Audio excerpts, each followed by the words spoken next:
موت آنی ہے۔ موت کو اگر نبوت اور رسالت کے ذریعے سے ٹالنا ممکن ہوتا تو نبیوں کو اور رسولوں کو کبھی موت نہیں آتی۔ موت کو اگر طاقت کے ذریعے سے ٹالنا ممکن ہوتا تو فرعون کو، حامان اور شداد کو، نمرود کو کبھی موت نہیں آتی۔ موت کو اگر حکومت کے ذریعے سے ٹالنا ممکن ہوتا تو اسی طرح سے جو بھی ابو لہب، ابو جہل ہیں اور حامان ہیں، ان لوگوں کو موت نہیں آتی۔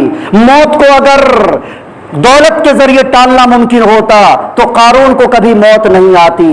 موت کو اگر شجاعت و بہادری کے ذریعے ٹالنا ممکن ہوتا تو رستم و سہراب کو کبھی موت نہیں آتی۔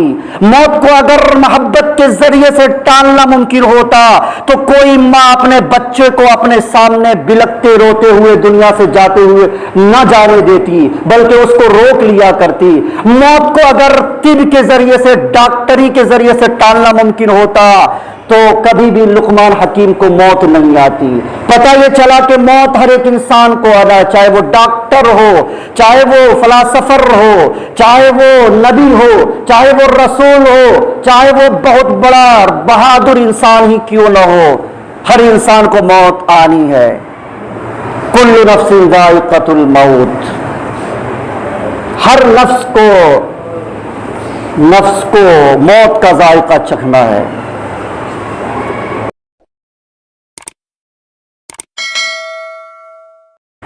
بسم اللہ الرحمن الرحیم وبہ نستعین والصلاة والسلام علی رسولہ الامین وعلی آلہ وصحبہ اجمعین، اما بعد فاعوذ باللہ من الشیطان الرجیم، بسم اللہ الرحمن الرحیم، کل نفس ذائقۃ الموت وانما توفون اجورکم یوم القیامہ فمن زحزح عن النار وأدخل الجنة فقد فاز وما الحياة الدنيا إلا متاع الغرور۔ وقال النبي الكريم صلى الله تعالى عليه وسلم موتوا قبل أن تموتوا۔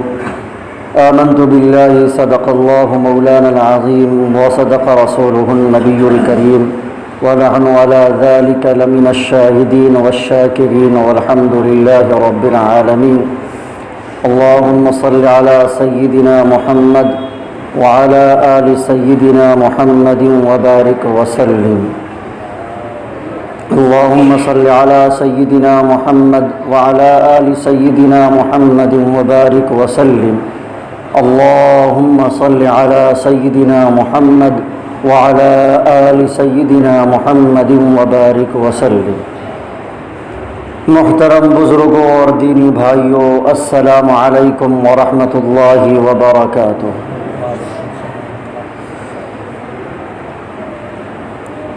انسانی زندگی کے 3 مراحل ہیں،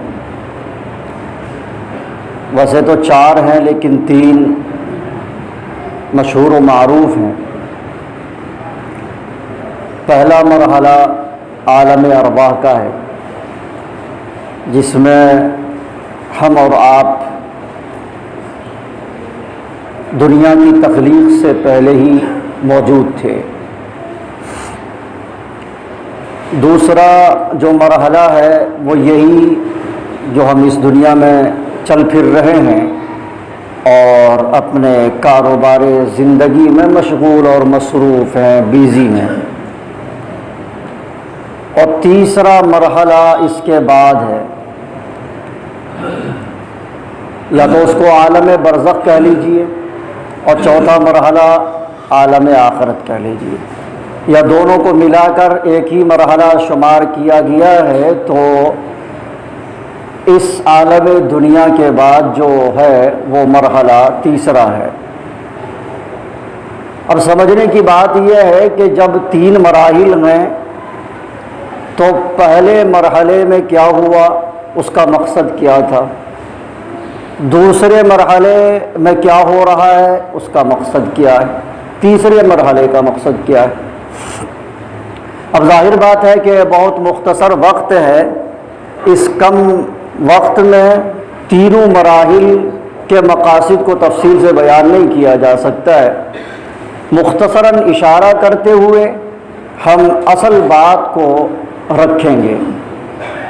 پہلا مرحلہ جو تھا عالم ارواح کا، اس کا مقصد یہ تھا کہ اللہ تعالی اپنی وحدانیت، سمدانیت، فردانیت کو لوگوں کے ذہن میں اس عقیدے کو اتار دیں، لوگ اس بات کا اقرار کر لیں کہ اس دنیا کا بنانے والا اور چلانے والا ایک خدا ہے۔ چنانچہ وہ واقعہ بہت مشہور ہے، اور قرآن کریم کے 9ویں پارے میں اللہ تعالیٰ نے سورہ اعراف میں ارشاد فرمایا ہے، وَإِذَا أَخَذَ رَبُّكَ مِن بَنِي آدَمَ مِن ظُهُورِهِمْ ذُرِّيَّتَهُمْ وَأَشْهَدَهُمْ عَلَىٰ أَنفُسِهِمْ، اور وہ وقت یاد کرو کہ جب کہ تمہارے رب نے لے لیا تمہاری من بنی آدم کی اولاد کے پیٹھ میں سے ان کی اولاد نکل، یعنی یہ کہ اللہ تعالیٰ نے، واقعہ یوں ہے کہ اللہ تعالیٰ نے اپنے دست قدرت کو پیٹھ پر پھیرا، دائیں ہاتھ کو پھیرا، تو اس سے جتنی نیک اولاد تھیں وہ سب کے سب پیدا ہو گئی، اور جب بائیں ہاتھ کو پیٹھ پر پھیرا تو جتنی بد اولاد تھی وہ نکل آئی، اور ان تمام ارواح کو اللہ نے اپنی پہچان کرائی، اور ان کو ایک فوج کی شکل میں ارواح جنود مجندہ، حدیث کے الفاظ ہے کہ ترتیب سے رکھا۔ کس طرح؟ جس طرح سے ہم دیکھتے ہیں کہ فوج کی ایک ترتیب ہوتی ہے، رجمنٹ کی بھی ایک ترتیب ہوتی ہے کہ یہ پیادہ پا فوج ہیں، اور یہ کیا کہتے ہیں 4 چکے پر 72 بند گاڑیوں والی فوج ہے، وغیرہ وغیرہ۔ تمام فوجوں کی ایک ترتیب ہوتی ہے، اس ترتیب کے مطابق اللہ تعالیٰ نے عالم ارواح میں ان تمام روحوں کو جمع کر دیا، اور پھر فرمایا قالوا الست بربکم، کیا میں تمہارا رب نہیں؟ پوچھا اللہ تعالیٰ نے، تو لوگوں نے کہا قالوا بلا، کیوں نہیں، آپ کے علاوہ ہمارا پروردگار ہو کون سکتا ہے؟ ظاہر بات ہے کہ ہمیں یاد نہیں ہے۔ اب یہ بھی بات تو یاد نہیں رہتی ہے نا کہ ہم دودھ پیتے ہوئے 2 سال کی مدت میں ہم نے کیا کیا حرکتیں کی ہیں، ہمیں یاد ہیں؟ نہیں یاد ہے، تو یہ کوئی دلیل نہیں ہو سکتی ہے کہ ہمیں تو یاد نہیں ہے، ہم نے اقرار کیا ہے کہ نہیں کیا ہے۔ ہمیں بہت ساری باتیں ہیں جو یاد نہیں رہتی ہیں، بہت سارے اکابر ہیں، بزرگ ہیں جو یہ کہتے ہیں کہ ہم نے جو اللہ کے سامنے اقرار کیا تھا ہمیں یاد ہے۔ حضرت علی رضی اللہ تعالیٰ عنہ کا وہ واقعہ بہت مشہور ہے، وہ کہتے ہیں کہ مجھے یاد ہے کہ میں نے اللہ سے کہا تھا کہ ہاں آپ میرے پروردگار ہیں۔ اس طرح کئی بزرگوں کا واقعہ لکھا ہے کتابوں میں۔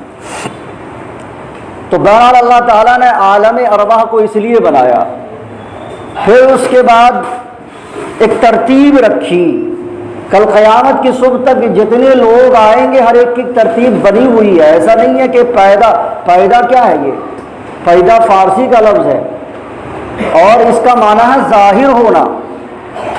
پیدا کا معنی یہ نہیں ہے کہ آدم سے وجود میں آنا، آدم سے وجود میں ہم آ چکے تھے عالم ارواحی میں۔ اب یہ ہے کہ ایک ترتیب سے ہم لوگ ظاہر ہو رہے ہیں دنیا میں، ایک ترتیب سے ہم لوگ دنیا میں ظاہر ہو رہے ہیں۔ کہتے ہیں پیدا ہوا ہے، پیدا ہوا کا مطلب ظاہر ہوا ہے، فارسی کا لفظ ہے پیدا۔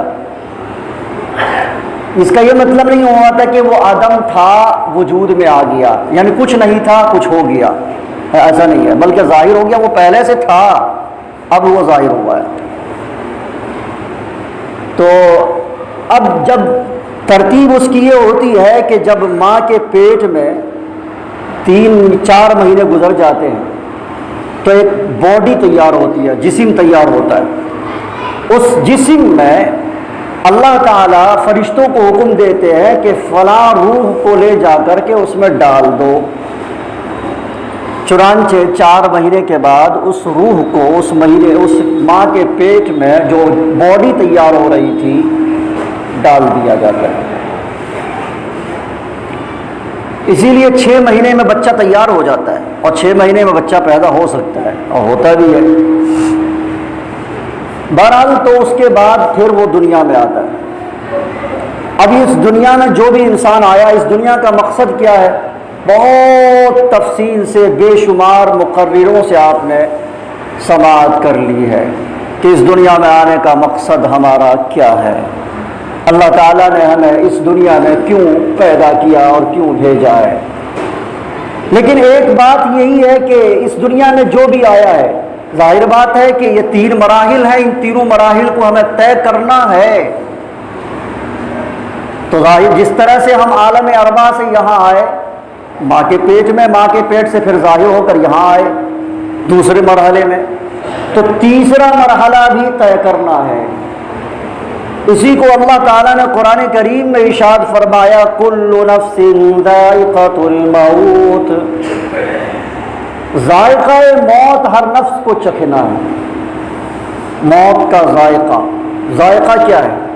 ذائقہ ایک کیفیت کا نام ہے، ایک کیفیت ہے، اس کیفیت کا نام ذائقہ ہے۔ جیسے ہم دودھ پیتے ہیں ایک ذائقہ ہے، چائے پیتے ہیں ایک ذائقہ ہے، سبزی کھاتے ہیں ایک ذائقہ ہے، گوشت کھاتے ہیں ایک ذائقہ ہے، اور ذائقہ بہت جلدی بدل جاتا ہے، پانی کے چند گھونٹ کے ذریعے سے ذائقہ بدلتا رہتا ہے۔ تو موت بھی ایک ذائقہ ہے۔ موت کی حقیقت کو اللہ نے جو بیان کیا، بتایا، تو بس اسی طرح سے ہے جس طرح سے ایک ذائقہ کسی چیز کا ہوتا ہے۔ اللہ نے مختصر انداز میں بتا رہا ہوں کہ اللہ نے یہ بتایا کہ موت ایک ذائقہ ہے، اور اس ذائقہ کو چکھنا ہے ہر انسان کو۔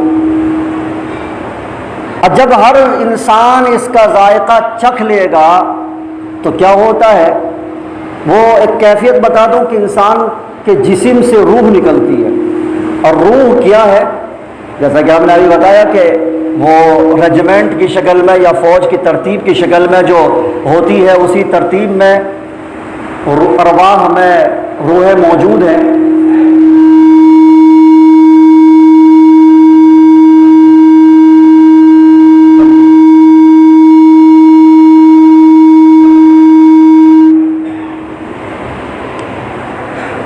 وہ ترتیب سے وہ موجود ہے۔ اب انسان کے جسم سے وہ روح نکل جاتی ہے۔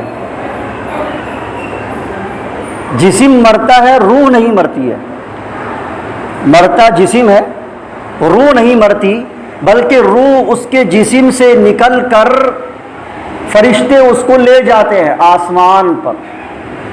اگر وہ روح نیک ہے، اس نے اپنے رب کی اطاعت کر رکھی ہے، اس دنیا کے اندر احکام الہیہ کی پابند رہی ہے، تو اللہ سے اجازت مانگی جاتی ہے کہ آپ کا فلاں بندہ آپ کے دربار میں آنا چاہتا ہے۔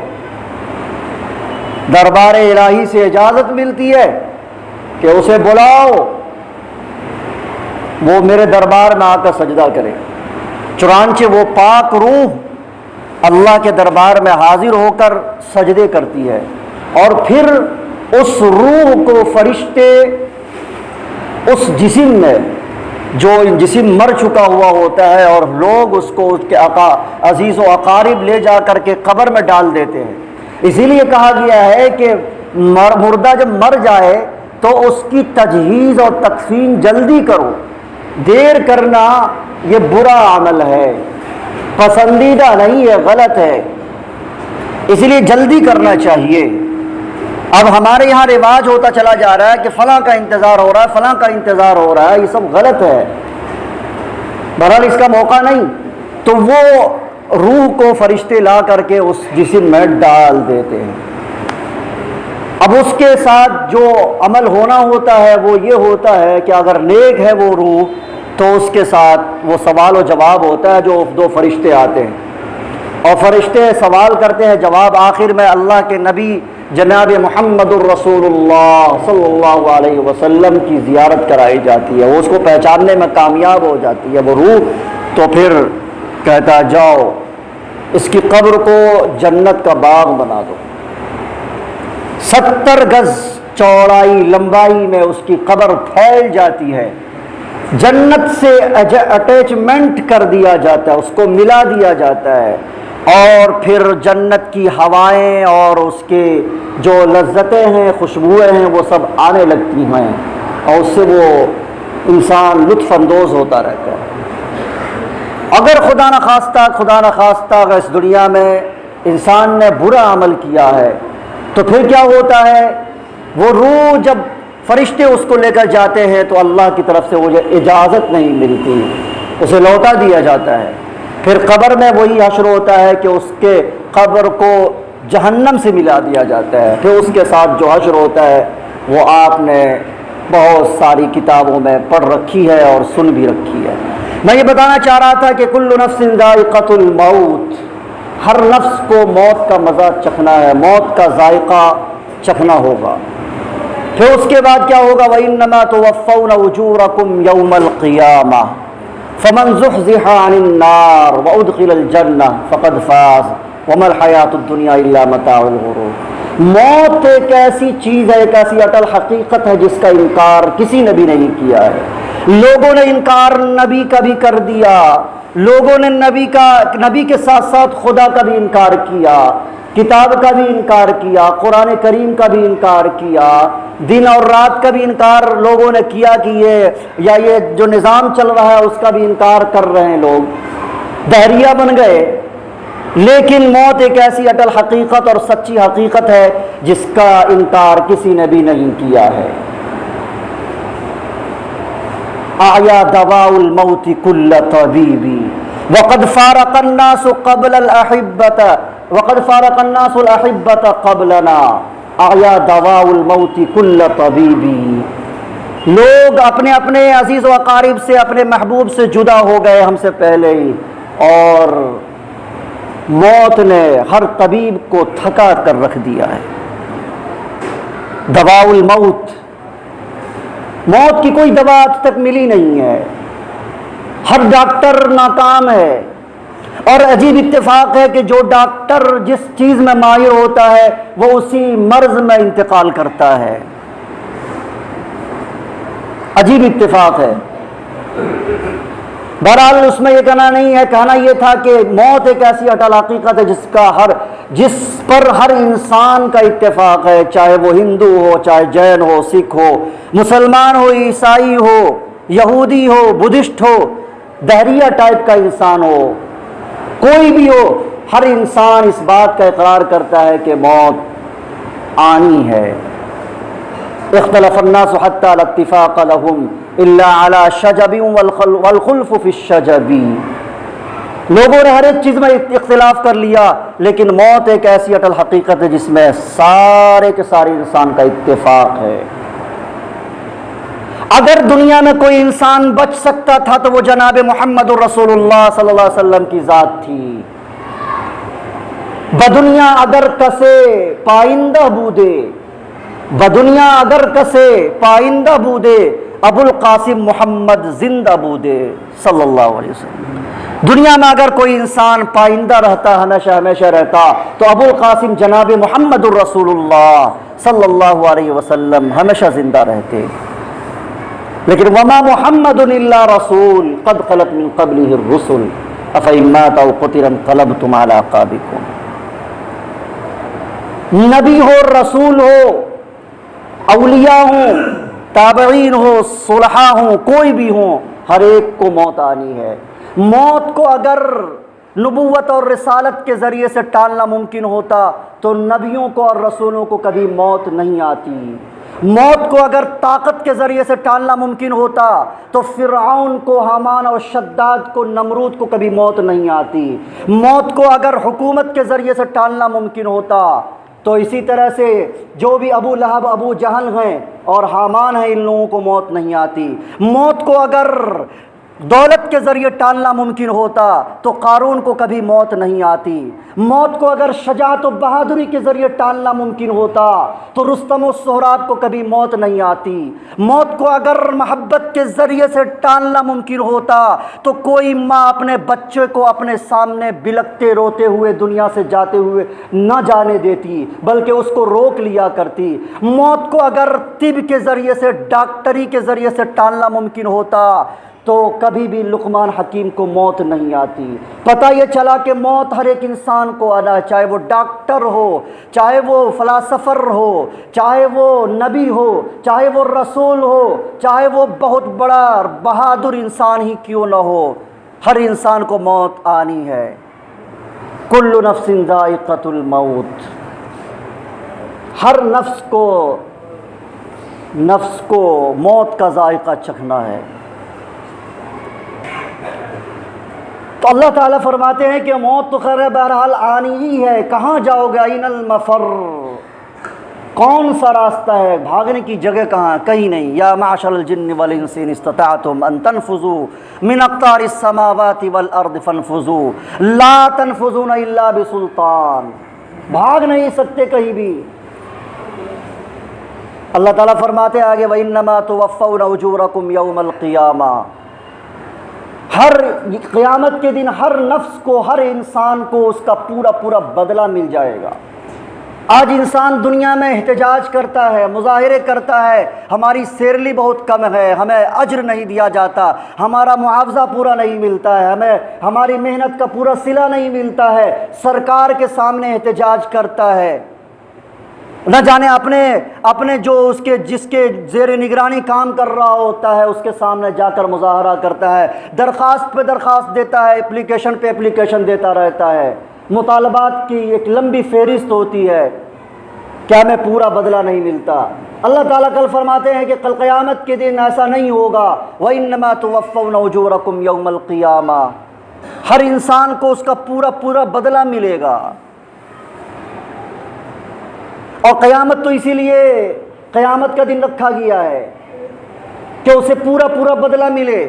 آج اس دنیا میں انسان چور دروازے سے نکل جاتا ہے، رشوت دے کر نکل جاتا ہے، کہیں پکڑا گیا تو کسی چیز سے، کسی طرح سے سفارش کے ذریعے سے نکل جاتا ہے، بچ جاتا ہے۔ ایک انسان چوری کرتا ہے، خوش عیش زندگی گزارتا ہے، ایک انسان ڈاکہ زنی کرتا ہے، بہت اچھے سے زندگی گزار رہا ہے، ایک انسان نماز نہیں پڑھتا اور اچھی کاروبار کرتا ہے، کاروبار میں مست رہتا ہے، اپنے بچوں میں مشغول رہتا ہے اور مصروف رہتا ہے، ایک انسان ہے جو اللہ کے دربار میں آ کے جھکتا ہے، ایک انسان وہ ہے جو ہمیشہ اللہ کے احکام کی پابندی کرتا رہتا ہے، مصائب جھیلتا ہے اور صبر کرتا ہے تکلیف پر۔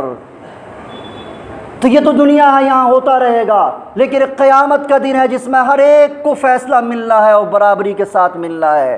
وہاں چور اور ڈاکو برابر نہیں ہوں گے، وہاں نیک اور صالح اور اچھے انسان اور برے انسان برابر نہیں ہوں گے۔ افنجعل المسلمین کالمجرمین ما لکم کیف تحکمون، تمہیں کیا ہو گیا؟ کیا ہم ایسے کیسا فیصلہ کرتے ہو؟ کیا ہم وہاں مسلمان کو اور غیر مسلمان کو برابر کر دیں گے؟ فرما بردار غیر فرما بردار کو دونوں کو کہیں برابر کر سکتے ہیں؟ ایسا ہرگز نہیں۔ قیامت کا دن تو اسی لیے ہم نے رکھا ہے کہ یہاں پر برابر فیصلہ کیا جائے کہ دنیا کے اندر جس نے بھی چوری کی ہے، ڈاکہ زنی کی ہے اور جس نے بھی غلط کام کیا ہے اس کو لیمیز اللہ الخبیث من الطیب، اچھے لوگوں سے برے لوگوں کو ہم الگ کر دیں، وہاں سب کو الگ الگ کر دیا جائے گا۔ وَإِنَّمَا تُوَفَّوْنَ أُجُورَكُمْ يَوْمَ الْقِيَامَةِ، ہر نفس کو، ہر انسان کو پورا پورا بدلہ مل جائے گا وہاں پر۔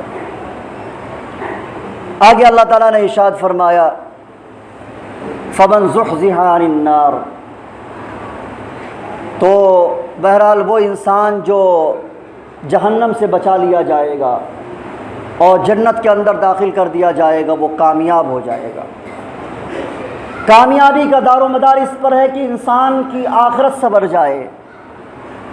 یہ جو آج دنیا کی کامیابی ہے یہ چند لمحوں کی کامیابی ہے، یہ ٹائم پروری ہے، یہ دائمی نہیں ہے، یہ مستقل نہیں ہے۔ دائمی کامیابی اور اصل کامیابی جو ہے وہ آخرت کی کامیابی ہے، جنت کی کامیابی ہے۔ ہمارا بچہ اگر کامیاب ہو جاتا ہے، اسکول میں فرسٹ ڈویژن سے کامیاب ہو جاتا ہے، تو ہم کہتے ہیں ہم کامیاب ہو گئے۔ اور دنیا کی کامیابی کو حاصل کرنے کے لیے ہم نہ جانے کیسی کیسی محنتیں اور مشقتیں کرتے ہیں۔ الیکشن کا زمانہ ہے، نہ جانے لوگ ریس میں لگے ہوئے ہیں کامیاب ہونے کے لیے۔ اگر ایک فریق کوئی کام کر رہا ہے تو دوسرا فریق اس سے بڑھ چڑھ کر کام کرنے کی کوشش کر رہا ہے۔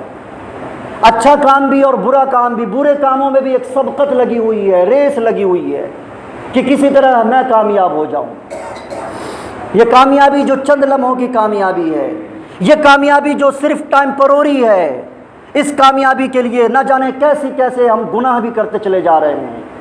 ایسا لگتا ہے کہ یہ کوئی لوک سبھا اور اسمبلی کا الیکشن چل رہا ہے، گاڑیوں میں وہ گانے بج رہے ہیں، معاف کیجئے گا بہت تلخ باتیں ہو رہی ہیں، لیکن حقیقت ہے آج سے پہلے اس اکٹھا میں اس طرح کا ماحول نہیں تھا۔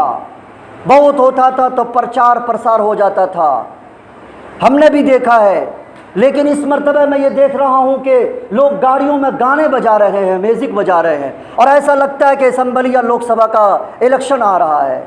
کان نہیں دیا جاتا ہے، بات کرنے کے لیے اگر آپ بیٹھ جائیں تو آپ صحیح سے بات نہیں کر سکتے، گاڑیاں اس قدر گزرتی ہیں۔ آپ اگر کہیں کچھ باتیں کر رہے ہوں تو آپ کی باتیں صحیح سے سمجھ میں نہیں آئیں گی، ادھوری رہ جائیں گی۔ بھائی پرچار پرسار کرنا ہے کریں، لیکن یہ ہے کہ اس طرح کی حرکتیں میں سمجھتا ہوں کہ بالکل صحیح نہیں ہے، یہ بنیاد غلط رکھی جا رہی ہے۔ میں پوری دعوے کے ساتھ کہہ سکتا ہوں اس کی کامیابی بھی ہوگی تو غلط ہی ہوگی۔ بہت ہوتا ہے تو آدمی پڑھ کر کے سنا دیا جائے ایک مائک میں، بس ہو جائے، ریکارڈنگ چلا دیا جائے۔ تو دنیا کی کامیابی حاصل کرنے کے لیے نہ جانے ہم لوگ کیسی محنتیں کر رہے ہیں، کیا کر رہے ہیں، لیکن اللہ تعالیٰ فرما رہے ہیں وَإِنَّمَا تُوَفَّوْنَ أُجُورَكُمْ يَوْمَ الْقِيَامَةِ فَمَنْ زُحْزِحَ عَنِ النَّارِ وَأُدْخِلَ الْجَنَّةَ فَقَدْ فَازَ وَمَا الْحَيَاةُ الدُّنْيَا إِلَّا مَتَاعُ الْغُرُورِ۔ یہ دنیا دھوکے کا سامان ہے اور ہم لوگ دھوکے میں پڑتے ہوئے چلے جا رہے ہیں۔ اللہ تعالیٰ ہم سب کو سمجھ عطا فرمائے، اللہ تعالیٰ ہمیں اپنی زندگی کو بنانے کی توفیق عطا فرمائے، موت سے پہلے موت کی تیاری کرنے کی توفیق عطا فرمائے، جیسا کہ اللہ کے نبی صلی اللہ علیہ وسلم نے ارشاد فرمایا موتو قبل ان تموتو، مرنے سے پہلے موت کی تیاری کرو، مرو یعنی موت کی تیاری کر لو۔ اور عقل مند انسان وہی ہے جو موت سے پہلے اپنے مرنے کی تیاری کر لیتا ہے۔ ایک واقعہ سنا کر بات ختم کر دوں۔ ہارون الرشید کے زمانے میں ایک بہلول دانا تھا، مجذوب ٹائپ کا انسان تھا، بہلول، بہت مشہور، بہت مطلب مجذوب تھا، الٹا پلٹا کام کرتا تھا۔ ہارون الرشید کے دربار میں اس کی پہنچ تھی۔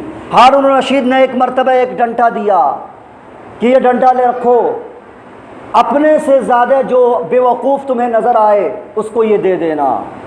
بہلول دانا نے اس کو رکھ لیا اپنے پاس اور یہ کہا کہ ٹھیک ہے میں اس کی حفاظت کروں گا۔ چنانچہ وہ بہلول دانا اس کو لے کر اس کی حفاظت کرتا رہا۔ کچھ عرصے کے بعد جب پتہ چلا کہ ہارون الرشید کا آخری وقت ہے، مرنے کی تیاری ہو رہی ہے اس کی، تو وہ وہاں پہنچتا ہے اور بہلول پوچھتا ہے ہارون الرشید کیا حال چال ہے؟ کہا سفر درپیش ہے۔ کہا کہاں کا سفر درپیش ہے؟ کہا بہت لمبا سفر درپیش ہے۔ کہا اس سفر کے لیے کیا تم نے تیاری کی ہے؟ بھلا اس سفر کے لیے، تو اس نے کہا بھلا اس سفر کے لیے کی بھی کیوں تیاری ہو سکتی ہے؟ کہا بہت عجیب بات کر رہے ہو، بہت عجیب بات ہے۔ تم دنیا میں مختصر سفر کرتے تھے، اس ملک سے اس ملک، یہاں سے وہاں جاتے تھے تو حشم و ختم بھی ساتھ رکھتے تھے، زیادہ سفر بھی ساتھ رکھتے تھے، بہت کچھ تیار کرتے تھے، کئی دنوں پہلے سے تیاری ہوتی تھی، لیکن ایک لمبا سفر جا رہے ہو اور ایک لمبے سفر پر وہاں کے لیے کیا تیاری کی ہے؟ کوئی تیاری نہیں کی۔ اس لاٹھی کو جو اس نے رکھا تھا اس نے ہارون الرشید کو دے دیا، کہا کہ پوری اس دھرتی پر اور اس کائنات میں، اس آسمان کے نیچے اور اس زمین پر تجھ سے زیادہ بے وقوف مجھے کوئی نظر نہیں آیا، یہ تمہارا تحفہ تمہیں قبول ہو۔